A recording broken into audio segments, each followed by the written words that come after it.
जोहार, नमस्कार। मैं डॉक्टर मृत्युंजय। आज मैं आपके समक्ष लेकर उपस्थित हूँ हरिशंकर प्रसाई की व्यंग कहानी, हर्ष व्यंग चर्चित कहानी इंस्पेक्टर मातादीन चाँद पर। जो इंस्पेक्टर मातादीन चाँद पर एक व्यंग विधा पर एक कहानी आधारित है। बीच में आपको मिथकीय घटना भी आपको मिलेंगे और मैं आपसे अ, आशा करता हूँ कि यदि आपने अभी तक मेरे चैनल को सब्सक्राइब नहीं किया है तो कृपया करें, ताकि आपको इस तरह के जो है नए नए वीडियो आपको मिलते रहेंगे।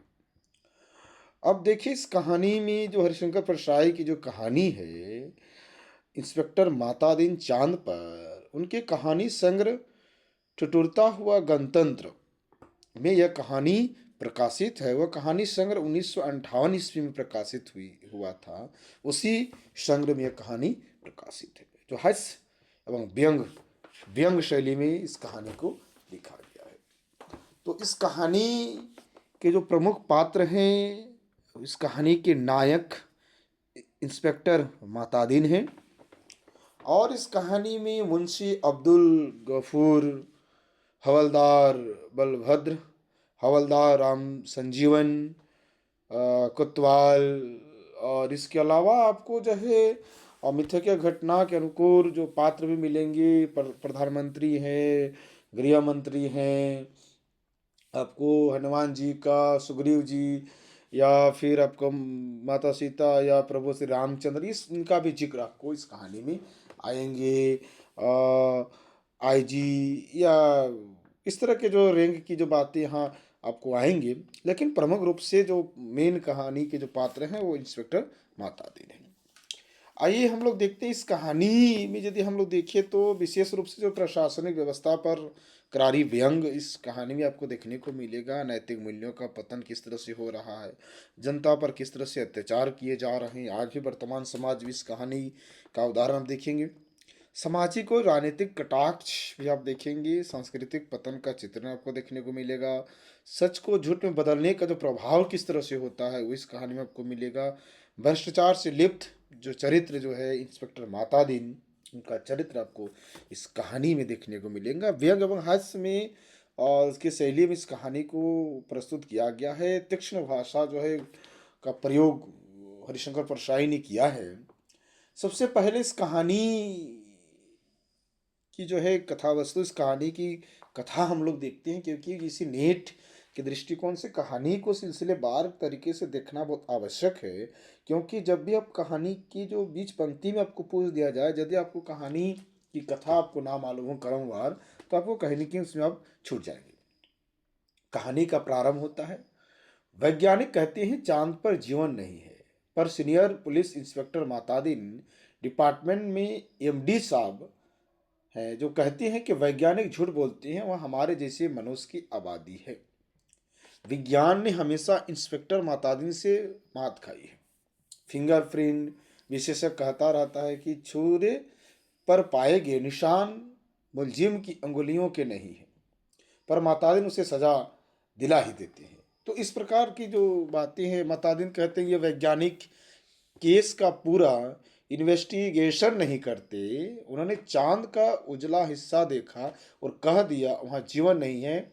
मैं चांद का अंधेरा हिस्सा देखकर आया हूँ, वहाँ मनुष्य जाति। अब देखिए, अंधेरे हिस्से पर मनुष्य जाति की बात करते हैं। यह बात सही है, क्योंकि अंधेरे पक्ष के मातादीन माहिर माने जाते हैं, क्योंकि भ्रष्टाचार से लिप्त मातादीन अंधेरे पक्ष के माहिर माने जाते हैं। यहीं से कटाक्ष शुरू होता है। पूछा जाएगा इंस्पेक्टर मातादीन चांद पर क्यों गए थे? टूरिस्ट की हैसियत से या किसी फरार अपराधी को पकड़ने? नहीं, वे भारत की तरफ से सांस्कृतिक आदान प्रदान के अंतर्गत गए थे। चांद सरकार ने भारत सरकार को लिखा था, ये हमारी सभ्यता बहुत आगे बढ़ी है, पर हमारी पुलिस में पर्याप्त क्षमता नहीं है। वो अपराधी का पता लगाने और उसे सजा दिलाने में अक्सर सफल नहीं होती।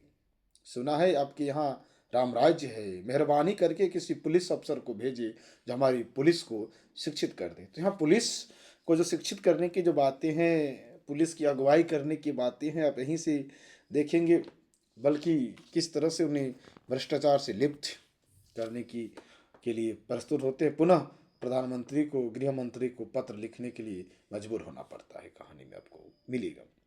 गृह मंत्री ने सचिव से कहा किसी आईजी को भेज दो। सचिव ने कहा नहीं सर, आईजी नहीं भेजा जा सकता, प्रोटोकॉल का सवाल है।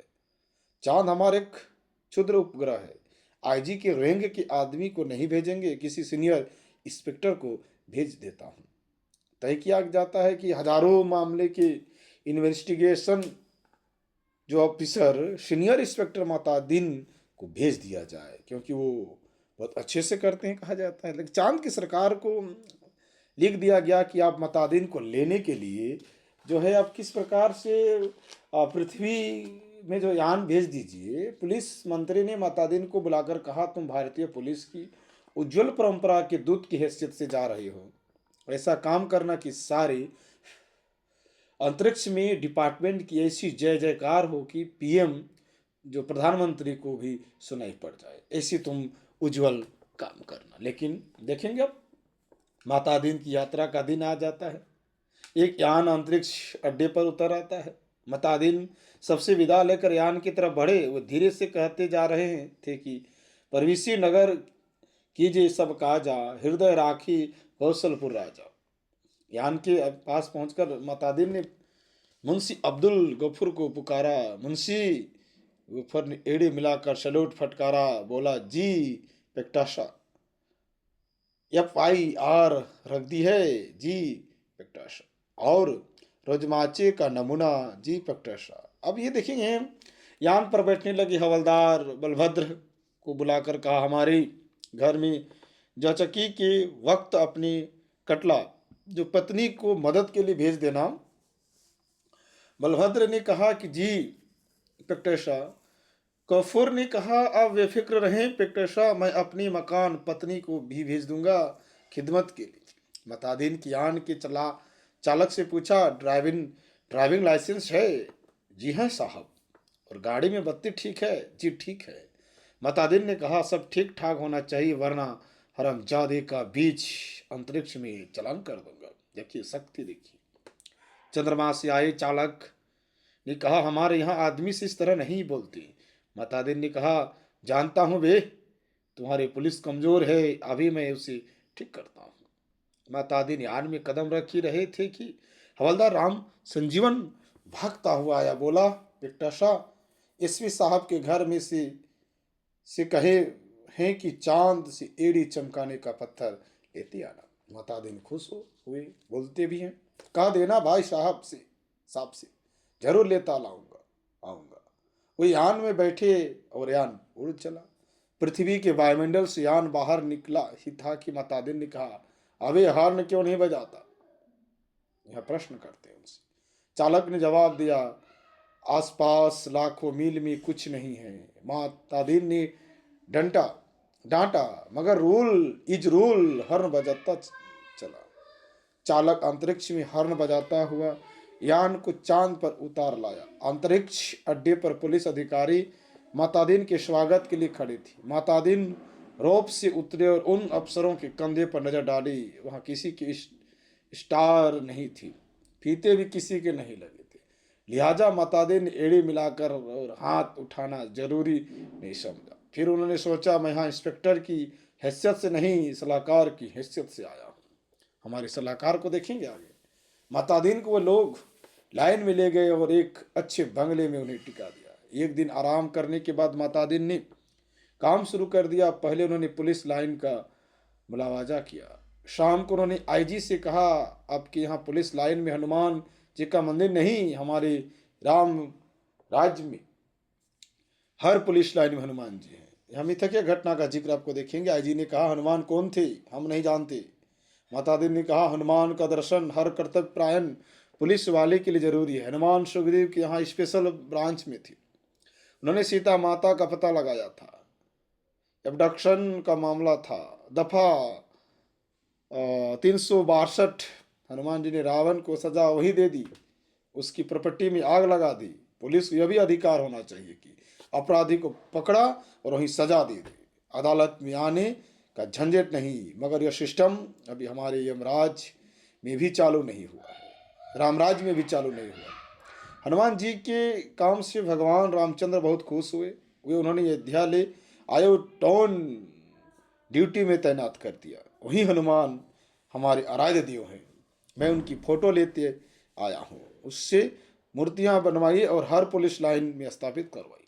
तो किस तरह से आप कहिए कि जो एक आदर्श मानने की जो बातें करते हैं हनुमान जी को, तो करवाई पुलिस प्रशासन, जहाँ दोषी मिले वहीं उसकी उसे जो है सज़ा नहीं दी जाती है, उसमें कहीं ना कहीं उनकी जांच की जाती है, जांच पड़ताल की जाती है। लेकिन इनकी जो हमारे मातादीन जो हैं इंस्पेक्टर, इनका एक अलग रुख है। अब देखेंगे थोड़े ही दिनों में चांद की हर पुलिस लाइन में हनुमान जी स्थापित हो जाते हैं।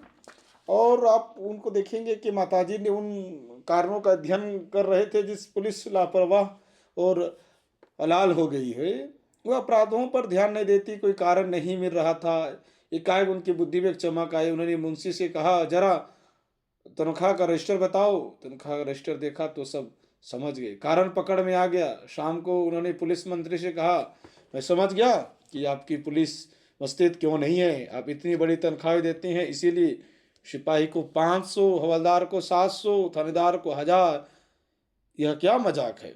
आखिर पुलिस अपराधी को क्यों पकड़े? हमारे यहाँ पुलिस को 100 और इंस्पेक्टर को 200 देती है, तो वे 24 घंटे जुर्म की तलाश करते हैं। अब तनख्वाहें फौरन घटाएं। तनख्वाहों को घटाने की बात की जाती है।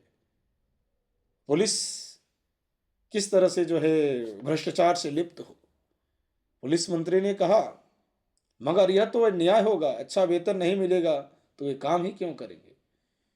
मातादीन ने कहा, इसमें कोई अन्याय नहीं। आप देखें कि पहली घटी हुई तनख्वाह मिलते ही आपकी पुलिस की मनोवृत्ति में क्रांतिकारी परिवर्तन हो जाएगी। क्रांतिकारी परिवर्तन आम जनताओं को परेशान करने वाली परिवर्तन, आम जनताओं को तंग करने वाली ये परिवर्तन होने वाली है। पुलिस मंत्री ने तनख्वाहें घटा दी और 2-3 महीने में सचमुच बहुत फर्क आ गया। पुलिस एकदम मुस्तैद हो गई, सोते से एकदम जाग गई, चारों तरफ नजर रखने लगी। अपराधियों की दुनिया में घबराहट छा गई। पुलिस मंत्री ने तमाम थानों की रिकॉर्ड बुलवा कर देखी। पहले से कोई गुने अधिक केस रजिस्टर हुए थे। उन्होंने मातादीन से कहा, मैं आपकी सोच की तारीफ करता हूँ, आपने क्रांति कर दी, पर यह हुआ किस तरह? अब देखिए उसका कारण बताना जानना चाहता है। अभी इनको पता चलेगा कि किस तरह से पुलिस अफसर जो प्रशासनिक पुलिस प्रशासनिक व्यवस्था पर किस तरह से भ्रष्टाचार कायम होगा। मातादीन ने समझाया, बात बहुत मामूली है, कम तनख्वाह दोगे तो मुलाजिम की नजर गुजर नहीं होगी। 100 रुपये में सिपाही बच्चों को नहीं पाल सकता, 200 में इंस्पेक्टर टाट बाट मेंटेन कर नहीं सकता। उसे ऊपरी आमदनी करनी ही पड़ेगी, और ऊपरी आमदनी तभी होगी जब वह अपराधी को पकड़ेगा, गरज कि वह अपराधों पर नजर रखेगा, सचेत कर्तव्यपरायण और मुस्तैद हो जाएगा। हमारे रामराज के स्वच्छ और सक्षम प्रशासन का यही रहस्य है। ये सबसे जिसको कहे कि जो पुलिस अफसर, जो पुलिस दफ्तर जो है, प्रशासनिक दफ्तर है, जिसमें कह सकते हैं किस तरह से हमारी आम जनताओं को जो परेशान करने की जो है, जो सच में जो है, जो सच्चे राह में चलने वाले, उसको किस प्रकार से जो है वो आप कह सकते हैं कि उसको गुनहगार माना जाता है। यही एक षड्यंत्र है। मुझे भारतेंदु हरिश्चंद्र की एक कहानी स्मरण आती, नाटक जो प्रश्न जो है स्मरण हुआ आता है, अंधेर नगरी, जो चौपड़ राजा जिसको कहते हैं, यही व्यवस्था मुझे यहाँ देखने को मिल रही है। चंद्रलोक में इस चमत्कार की खबर फैल गई। लोग मातादीन को देखने आने लगे कि वह आदमी कैसा है जो तनख्वाह कम करके सूक्ष्मता ला देता है। पुलिस के लोग भी खुश थे। वे कहते, गुरु आप इधर न पधारे तो हम सभी कोरी तनख्वाह से ही गुजर करते रहे। सरकार भी खुश थी कि मुनाफे का बजट बनने वाला था। सरकार भी खुश, पुलिस प्रशासन भी खुश, क्योंकि उनको ऊपरी कमाई, जिसको कह सकते हैं गलत कमाई, उनको मिलने लगी थी। आधी समस्या हल हो गई, पुलिस अपराधियों को पकड़ने लगी थी। अब मामले की जांच विधि में सुधार करना रह गया था। अपराधी को पकड़ने के बाद से सजा कैसे दिलाई जाए। मातादीन इंतजार कर रहे थे कि कोई बड़ा केस हो जाए तो नमूने के तौर पर उसका इन्वेस्टिगेशन कर बताएंगे। एक दिन आपसी मारपीट में एक आदमी मारा गया। आदमी कोतवाली में आकर बैठ गए और बोले, नमूने के लिए इस केस का इन्वेस्टिगेशन मैं करता हूं, आप लोग सीखिए। यह कत्ल का केस है, कत्ल के केस में एविडेंस बहुत पक्की होनी चाहिए। कोतवाल ने कहा, पहले कातिल का पता लगाया जाए, तभी तो एविडेंस इकट्ठा की जाएगी। माता दीन ने कहा, नहीं, उल्टे मत चलो, पहले एविडेंस देखो, क्या कहीं खून मिला किसी कपड़े पर या और कहीं। एक इंस्पेक्टर ने कहा, हाँ, मारने वाले तो भाग गए थे, मृतक सड़क पर बेहोश पड़ा था, एक भला आदमी वहां रहता है, उसने उठाकर अस्पताल भेजा, उस भले आदमी के कपड़े पर खून के दाग लग गए। अब देखिए, जिस व्यक्ति ने भला किया उस व्यक्ति को ही आप यहाँ देखेंगे सजा देने की बात की जाती है। मातादिन ने कहा, उसे फौरन गिरफ्तार करो। कैसा युग है, कैसी प्रशासन है, कैसी पुलिस है। कोतवाल ने कहा, मगर उसने तो मरते ही आदमी की मदद की है। मातादिन ने कहा, वो सब ठीक है, पर तुम खून के दाग ढूंढने और कहाँ जाओगे? जो एविडेंस मिल रहा है उसे तो कब्जे में करो, और जो सबूत मिलता है उसको कब्जे में करने के बाद तो वो गुनहगार है या नहीं? वो एक याचक बन के आता, एक कह सकते उसके लिए फरिंदा बन के आता है, उसको बेकसूर को कसूर मान दिया जाता है। वो भला आदमी पकड़कर बुलवा लिया गया। उसने कहा, मैंने तो मरते आदमी को अस्पताल भिजवाया था, मेरा क्या कसूर है? चांद की पुलिस उसकी बात से एकदम प्रभावित हुई। मातादिन प्रभावित नहीं हुआ, सारा पुलिस महकमा उत्सुक था कि अब मातादिन क्या तर्क निकालती हैं। मातादिन ने उससे कहा, पर तुम झगड़े झगड़े की जगह गए क्यों? उसने जवाब दिया, मैं झगड़े की जगह नहीं गया, मेरा वहां मकान है, झगड़ा मेरे मकान के सामने हुआ। जो सच्ची व्यक्ति है, जो मुसाफिर की तरह है। अब फिर भी अब देखिए कि मातादीन की प्रतिभा की परीक्षा थी कि सारा महकमा उत्सुक में देख रहा था कि भाई मातादीन किस तरह से केस को जो हैंडल कर रहा है। मातादीन ने कहा, मकान है तो ठीक है, पर मैं पूछता हूँ झगड़े की जगह जाना ही क्यों? इस तर्क का कोई जवाब नहीं था। वो बार बार कहता, मैं झगड़े की जगह नहीं गया, मेरा वही मकान है। मातादीन उसे जवाब देते, सो ठीक है, पर झगड़े की जगह जाना ही क्यों? इस तर्क प्रणाली से पुलिस के लोग बहुत प्रभावित हुए। अब मातादीन जी ने इन्वेस्टिगेशन का सिद्धांत समझाया। देखो, आदमी मारा गया तो यह पक्का है कि किसी ने उसे जरूर मारा, कोई कातिल है, किसी को सजा होनी है। सवाल है, किसको सजा होनी है? पुलिस के लिए सवाल इतना महत्वपूर्ण नहीं रखता जितना यह सवाल कि जुर्म किस पर साबित हो सकता है या किस पर साबित होना चाहिए। कत्ल हुआ है तो किसी मनुष्य को सजा होगी ही, मारने वाले को ही होती है या बेकसूर को। यह अपने सोचने की बात नहीं है। मनुष्य मनुष्य सब बराबर है, सब में उसी परमात्मा का अंश है। हम भेदभाव नहीं करते। यह पुलिस का मानवतावाद है, पुलिस की मानवतावादी, पुलिस की संवेदनशीलता। जिसको कहे कि भ्रष्ट प्रशासन की पुलिस की जो मानवतावादी, जिसको कहे कि भाड़ में जाए। जो अब कह सकते हैं कि जिस तरह से भारतेंदु की जो उस नाटक की जो मैं बात कर रहा था, प्रहसन की जो बात कर रहा था, अंधेर नगरी की, जो दोषीदार होता है, जिसकी गला जिसको कह सकते हैं कि जब फांसी का फंदा होता है वहाँ फिट नहीं बैठता है, जिसके कारण वो राजा निर्देश देते हैं कि जाओ इस गांव में जो मोटा व्यक्ति जिसका गला मोटा हो उसको ढूंढ के लाओ। गोवर्धन दास जो निर्दोष था, जिसको कहते हैं, वहाँ खा रहा था मांग कर, उसका वो मोटा गया, जिसका गला मोटा होने के कारण उसको फांसी के फंदे में चढ़ाने के लिए उसे ले जाया जाता है।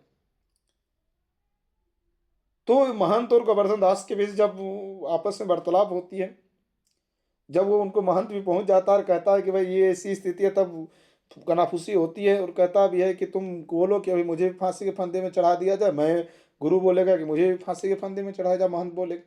तो आपस के इसी चढ़ने की उत्सुकता में अब देख सकते हैं किस तरह से राजा पूछ डालता है कि भाई क्यों अब वजह है कि आप लोग जो है अभी फांसी के फंदे में चढ़ाने के लिए उतावला हो रहा है, चढ़ने के लिए। तो महंत कहता है कि अभी ऐसा सुयुग है, ऐसा एक ऐसा समय है, ऐसा जो युग बन रहा है, जो भी फांसी के फंदे में चढ़ेगा वो सीधे स्वर्ग जाएगा। तो ठीक आप यहीं यहाँ भी कह सकते हैं कि पुलिस जो मानवतावादिता की जो बात कर रहे हैं। दूसरा सवाल है कि किस पर जुर्म साबित होना चाहिए, इसका निर्णय इन बातों से होगा। क्या वो आदमी पुलिस के रास्ते में आता है? दूसरा, क्या उसे सजा दिलाने से ऊपर के लोग खुश होंगे? अब सजा होगी तो ऊपर के लोग खुश होंगे इसके अनुसार। मतादीन को बताया गया कि वो आदमी भला है, पर पुलिस अन्याय करे तो विरोध करता है। जहाँ तक ऊपर के लोगों का सवाल है, वो वर्तमान सरकार की विरोधी राजनीति वाला है। मतादीन ने टेबल ठोक कर कहा, फर्स्ट क्लास केस, एविडेंस और ऊपर का सपोर्ट। अब विरोधियों की बात अब देखिए कि जो राजनीतिक दृष्टिकोण से और यहाँ समाज में बेकसूर को सजा देने की जो बात लिखी जाती है। एक इंस्पेक्टर ने कहा, पर हमारे गले यह बात नहीं उतरती कि एक निरपराध भले आदमी को सजा दिलाई जाए। मातादेव ने समझाया, देखो मैं समझा चुका हूं कि सब में उसी ईश्वर का अंश है। सजा इससे हो या कातिल को फांसी हो, फांसी पर तो ईश्वर ही चढ़ेगा ना। फिर तुम्हें कपड़ों पर खून मिल रहा है, इसे छोड़कर तुम कहाँ खून ढूंढते फिरोगे? तुम तो भरो FIR। अब देखिए, सिर्फ खून मिल जाने से ही जो बेगुनहगार है उसे जो है दंड दिया जाता है, उसे गुनहगार मान लिया जाता है। यही हमारी प्रशासनिक जो पुलिस प्रशासन की जो नियति है, पुलिस प्रशासन की ही भ्रष्ट नीति है, जो किस प्रकार से किसी को भी अदालत में जिसको कहे प्रस्तुत करने के लिए मजबूर करते हैं, उसे जो फांसी के फंदे में भी चढ़ाने के लिए मजबूर कर दिया जाता है। यही अंधा कानून बिना जांच पड़ताल की, जिसको सबूत की बात सिर्फ खून से ही उसे सबूत मान लिया जाता है। तो यहाँ देखिए कि मतादिन जिन्हें FIR भिजवा दी, बखत जरूर के लिए कि जगह खाली छुड़वा दी।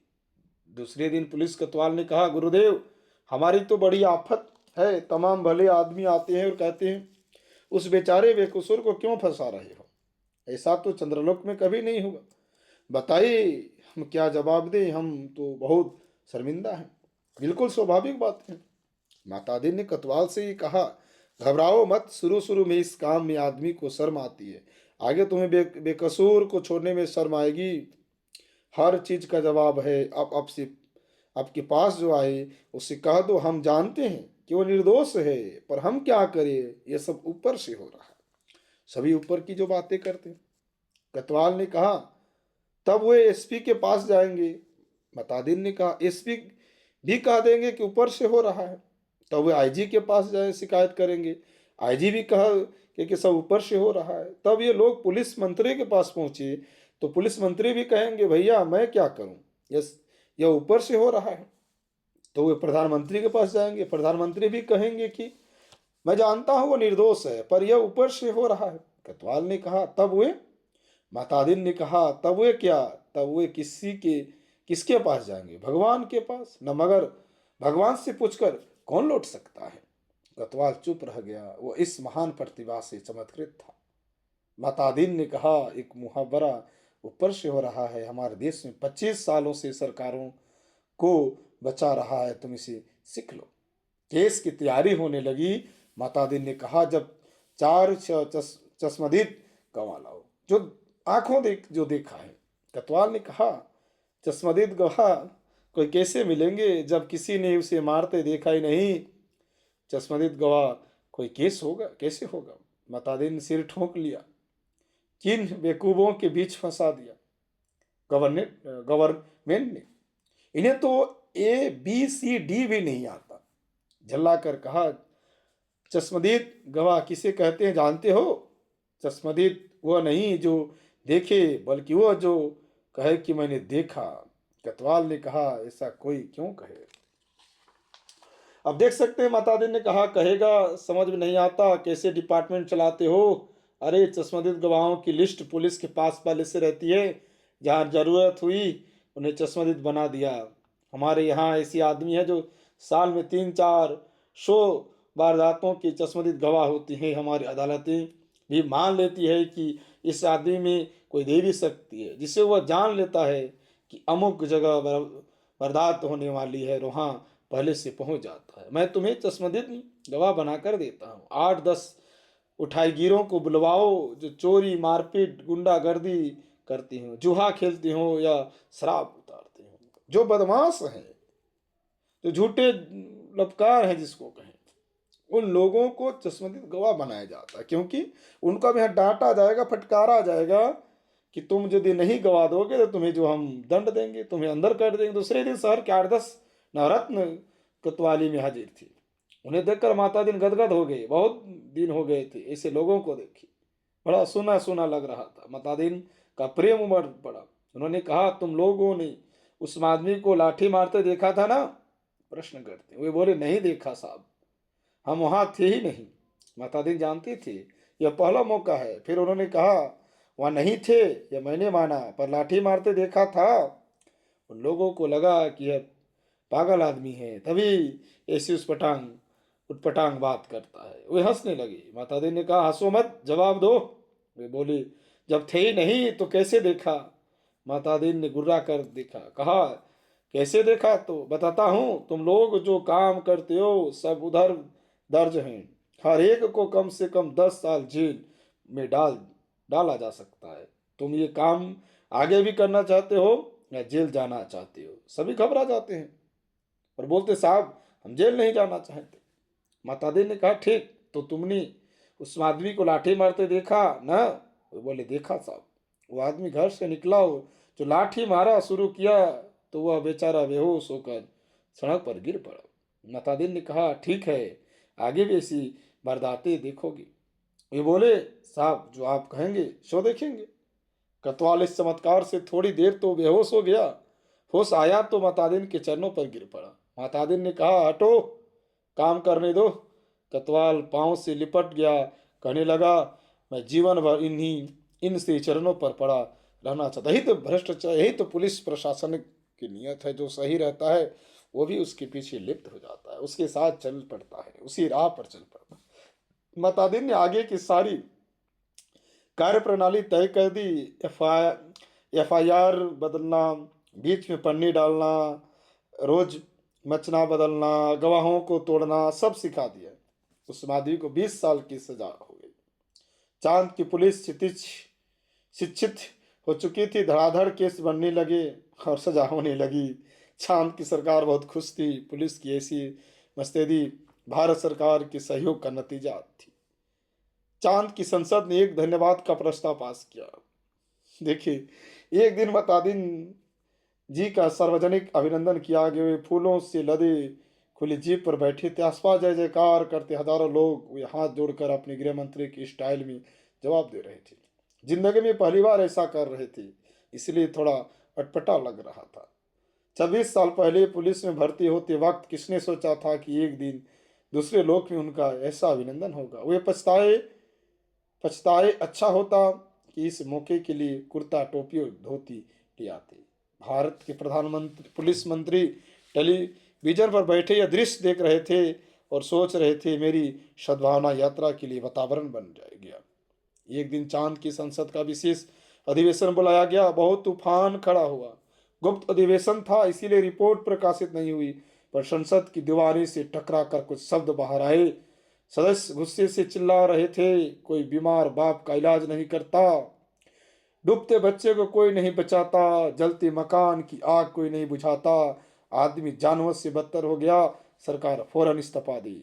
बिल्कुल स्वाभाविक है कि ऐसी यदि हमारी पुलिस प्रशासन की नियत रही तो कोई मरने वाले को कोई नहीं बचाएगा, डूबने वालों को कोई नहीं उठाएगा, एक बेटा अपने बाप का इलाज नहीं कराएगा, कोई जलते हुए व्यक्ति को कोई नहीं बचाएगा, सड़क दुर्घटना में गिरा हुआ व्यक्ति को कोई अस्पताल लेके नहीं जाएगा, क्योंकि आदमी बनकर जेल में जिंदगी बिताना कोई नहीं चाहेगा, क्योंकि हमारे पुलिस प्रशासन किसी भ्रष्ट नीति को इस कहानी में उजागर किया गया है। दूसरे दिन चांद के प्रधानमंत्री ने मातादिन जी को बुलाया। मातादिन ने देखा एकदम बूढ़े हो गए थे। लगा ये कई रास्ते सोए नहीं हैं। प्रवासी होकर प्रधानमंत्री ने कहा, मातादिन जी, हम आपकी और भारत सरकार के बहुत आभारी हैं। अब आप कल देश वापस लौट जाइए। मातादिन ने कहा, मैं तो टर्म खत्म करने के जाऊंगा। प्रधानमंत्री ने कहा, आप बाकी टर्म का वेतन ले जाइए, डबल ले जाइए, ट्रिपल ले जाइए। मातादिन ने कहा, हमारा सिद्धांत है, हम पैसा नहीं काम पे आ रहा है। आके चांद के प्रधानमंत्री ने भारत की प्रधानमंत्री को गुप्त पत्र लिखा। चौथे दिन मातादिन जी को वापस लौटने के लिए अपनी आईजी का ऑर्डर मिल गया। उन्होंने एसपी साहब के घर के लिए एड़ी चमकाने का पत्थर यान में रखा। वो चांद से विदा हो गए। उन्हें जाते देख पुलिस वाले रो पड़े। बहुत अरसे तक यह रहस्य बना रहा कि आखिर चांद में ऐसा क्या हो गया कि मातादीन जी को इस तरह एकदम लौटना पड़ा। चांद के प्रधानमंत्री ने भारत के प्रधानमंत्री को क्या लिखा था? एक दिन वो पत्र खुल ही गया। उसमें लिखा था, इंस्पेक्टर मातादीन की सेवाएं हमें प्रदान करने के लिए अनेक धन्यवाद, पर अब आप उन्हें फौरन बुला लें। हम भारत को मित्र देश समझते थे, पर आपने हमारे साथ शत्रुवत व्यवहार किया है। हम भोले लोगों से विश्वासघात किया है।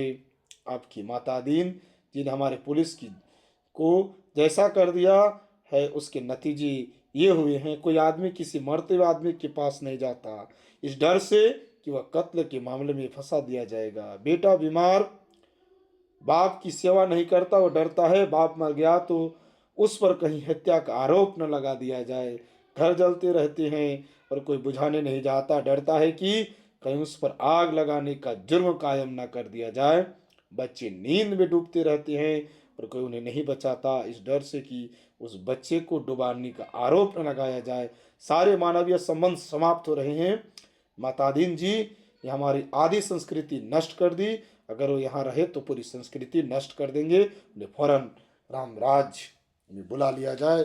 इन्हें फौरन यमराज के द्वारा बुला लेना चाहिए, क्योंकि ये कटाक्ष कोई बड़ी बात नहीं है। हरिशंकर प्रसाई ने बहुत बड़े बातों को प्रस्तुत किए हैं, क्योंकि हमारी पुलिस प्रशासन की जो नियत है, उसकी नियति पर जो किस तरह से हमारी संस्कृति पतन का जो चित्रण है, बिल्कुल स्वाभाविक, जो हम हमारी मानवीय संवेदनाएं हैं किस तरह से मिटती जा रही है, किस तरह से समाप्त हो जा रही है। लेकिन समाज की जो विडंबनाओं को उजागर किया गया, यदि इस तरह की यदि नीति रही, इस तरह की यदि पुलिस प्रशासन यदि अत्याचार करे तो भला कौन करेगा? कदापि कोई नहीं करेगा। ये व्यंग शैली पर यह लिखी गई कहानी, और इसमें कह सकते हैं संवाद शैली भी है, लेकिन बहुत ही व्यंगपूर्ण यह कहानी लिखी गई है।